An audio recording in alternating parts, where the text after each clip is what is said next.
If a healing profession works in agreement with nature and science, then that healing profession should be a benefit to the patients.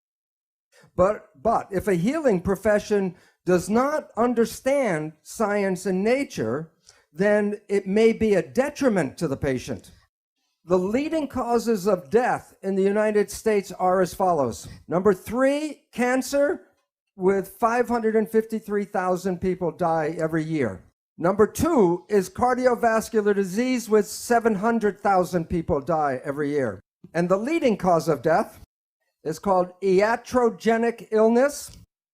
And what that means is illness due to medical treatment. 784,000 people die every year from medical treatment, not from the disease, but from the treatment of the disease. Over 300,000 people die from prescription drugs. So the belief in the medical model is false.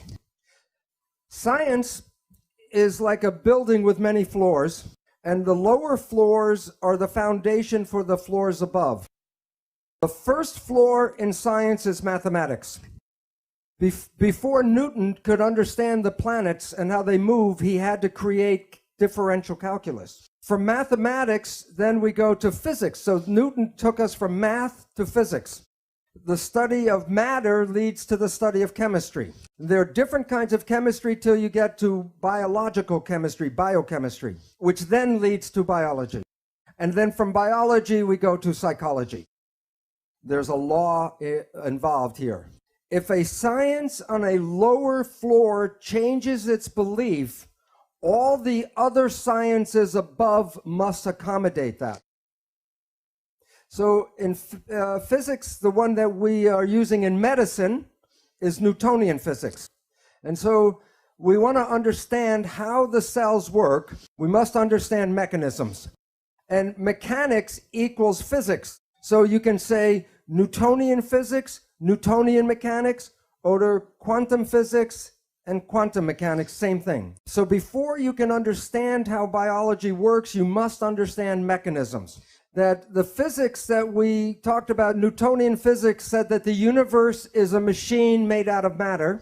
But in 1925, quantum physics said, no, the universe is made out of energy. So when we talk about energy, energy is like waves in the water. That is, in fact, actually energy moving through water. So this is the actual shape of energy waves going through space. The question is, when two waves are coming toward each other, what happens when they meet? And the answer is they become entangled with each other. So in this room right now, there are radio, television waves, cell phone waves, all kinds of energy in the room entangled. But matter, I can separate and study each piece, but energy waves, I cannot separate. So conventional science is reductionistic. It takes things apart and studies pieces. But the new physics says, no, you have to study wholeness because you cannot separate the energy. So when a doctor looks at a sick patient in his office, he looks at his physical body and tries to understand what's going on. But what we all know about wholeness is that what affects the patient is his job, the family, the environment, the community, so that to study illness, you can't see it just in the physical body. So this is how energy waves interact. I drop two rocks from the same size rocks from the same height at the same time, and they hit the water. And the ripples are in phase and they come toward each other. The question is, what happens when the waves meet? So I will pretend by putting one wave over the top of the other wave. This wave goes this way, this wave goes this way, this is overlap. And to find out what you do, you add up the waves. 1 + 1 = 2. So the two waves interfere with each other. And the result when they're in phase is the wave is more powerful. Okay? It is called constructive interference. Okay? There is an opposite effect. This time I drop the two rocks from the same height, but I drop one before the other. And the ripples come toward each other, but they're out of phase. One wave is going up, one wave is going down. So watch what happens when they meet. Add them up. -1 + 1 + 1 -1. So two waves can interfere and cancel each other out. This is called destructive interference. You have all experienced this in your life. Constructive interference is called good vibes, and destructive interference, bad vibes. So let's say it's a Saturday night and you have to go to a party and you're tired, and you go to the party and you meet some people who are in wave harmony, and the waves are in harmony with you. And your energy and their energy in phase gives you more power. And then you are walking around on your feet, on your toes, very high, constructive interference. Bad vibes. You are in a scary place and you feel the energy go. What is going on is there's energy in the field that conflicts with you and it cancels your energy. Bad vibes. All animals and all plants communicate with vibration.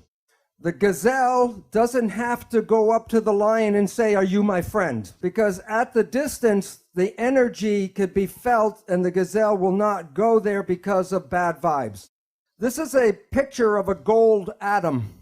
And while you can see it in the electron microscope, if I give you a camera, you fly through the atom and take pictures from one side to the other side. When you come back and develop the pictures, there will be nothing on the pictures. And the reason is this is the atom that Greg said, this is the atom we studied in school. I studied and taught this atom in school. And this is the picture of the quantum atom. So the relevance is, why, if an atom is invisible, I cannot put my hand through the table? Well, this is a picture of a tornado. And I say, drive your car 150 kilometers per hour straight here. Will the car go through the tornado? Yes or no? It would be like hitting a stone wall. The car will be smashed by hitting the tornado. And yet you can see the tornado, so you say it's physical. But if you take the dirt and the dust out, and you then drive across the field at 150 kilometers per hour right here, it would be like a clear day, and then you would hit like a stone wall. And the reason is that there's a force field, and you can't go through that force. And atoms are miniature tornadoes. So when we talk about the atom in a textbook, we have the nucleus and the electrons in shells. The protons are positive and the electrons are negative. And every atom has an equal number of protons and electrons. So every atom is neutral. However, the electrons are not equally distributed. So that on this side of the atom, it's more negative, and this side more positive. So if I break a voltmeter and read here is negative, if I take the voltmeter and read here is positive. But instead of moving the voltmeter from negative and then move it here as positive, all atoms are spinning all the time.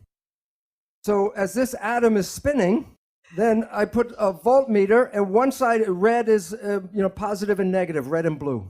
So you are watching the waves of positive and negative, and I record them. And then when you look at the character of the atom, you see the character is a wave. So atoms are in physics, in today's physics, they study the electrical activity of atoms. When you and I went to school, we studied the physical character of the atom, the mass and the weight. And today, physics studies the vibration, not the physical. So that all atoms create waves. So that the picture of the atom is like the waves with the atom in the center. So when we want to study atoms, when you use Newtonian physics, you study two particles hitting each other like billiard balls. But in quantum physics, we don't study the particles, because in quantum physics, we study the waves. And we study how the waves interact, interference. So there's constructive and destructive interference between atoms. All of the waves together is called the field. So you're made out of atoms, but you also are the field. So you are connected to everything because you can't separate waves. This is a new technology showing you pictures of atoms and electrons. And a scientist can manipulate and make a corral out of the atoms. And trapped in this corral are 2 electrons. And you can see the waves in the electron microscope picture from the atoms. These are the waves. And then you can see where the waves of one atom and the waves of the other atom interact in interference. So the new physics says, don't look for particles, talk about the field and the waves. This is from Scientific American, but it's not the title I'm interested in. It's a subtitle. And the relevance is this. Are you made out of atoms and molecules, yes or no? Because if you are, then you are giving off light and energy, and you are absorbing light and energy. So while you see yourself as a physical entity, in the new physics, you are energy waves interacting with each other in the room right now. In the old days, this was the only color picture in my chemistry textbook. And it's the spectrum of emission for each element in the periodic table. There are different frequencies for each atom. What's interesting is in medicine, we don't study energy. The reason is the drug companies sell chemicals, they don't sell energy. So interesting is that every element has its own vibrational frequency. And the newest technology in medicine was designed by physicists. CAT scan, MRI, sonogram. And what's interesting is the physicists designed the machine, and what you're reading are the vibrations of the cells in the tissues, and the specific vibrations can tell you if the cells are in health or disease. But medical doctors don't understand the nature of energy. So they will use this as a map to find where a cancer is. And then use a scalpel and cut out the cancer. But remember, all atoms give off energy and all atoms absorb energy. And when 2 energies interfere, you can change the power from 0, from destructive, to increase the power, constructive interference. So instead of using a scalpel to cut out a cancer, you should be able to put energy into this cancer and cause the cancer to go away. And this is the physical foundation for hands-on healing for thousands of years. This is a simple experiment I did at my home for cheap. I took a piece of iron and a file and filed it and made iron dust. And I put the iron filings in a salt shaker and sprinkled them on the paper. Every time I sprinkle it, I get a random pile. So if I throw this away and do it again, I get a random pile. But the next experiment, more expensive, I buy a magnet. Now I sprinkle the filings, and what do I get? I get the magnetic field shaped by the filings. And the significance is very important. The filings without the magnetic field are random, but when I put the field in, the field shapes matter. And the significance is by Albert Einstein. I'll make a quote from Albert Einstein. The field is the sole governing agency of the particle. And so that the energy invisible fields shape matter. Can you explain the pattern of the iron filings if you do not understand the field? Yes or no? No. Can you understand the pattern of my cells in health and disease if you don't understand the field? So this is why medicine has failed, because it wants to understand the structure of health and disease, but does not include the field in its understanding.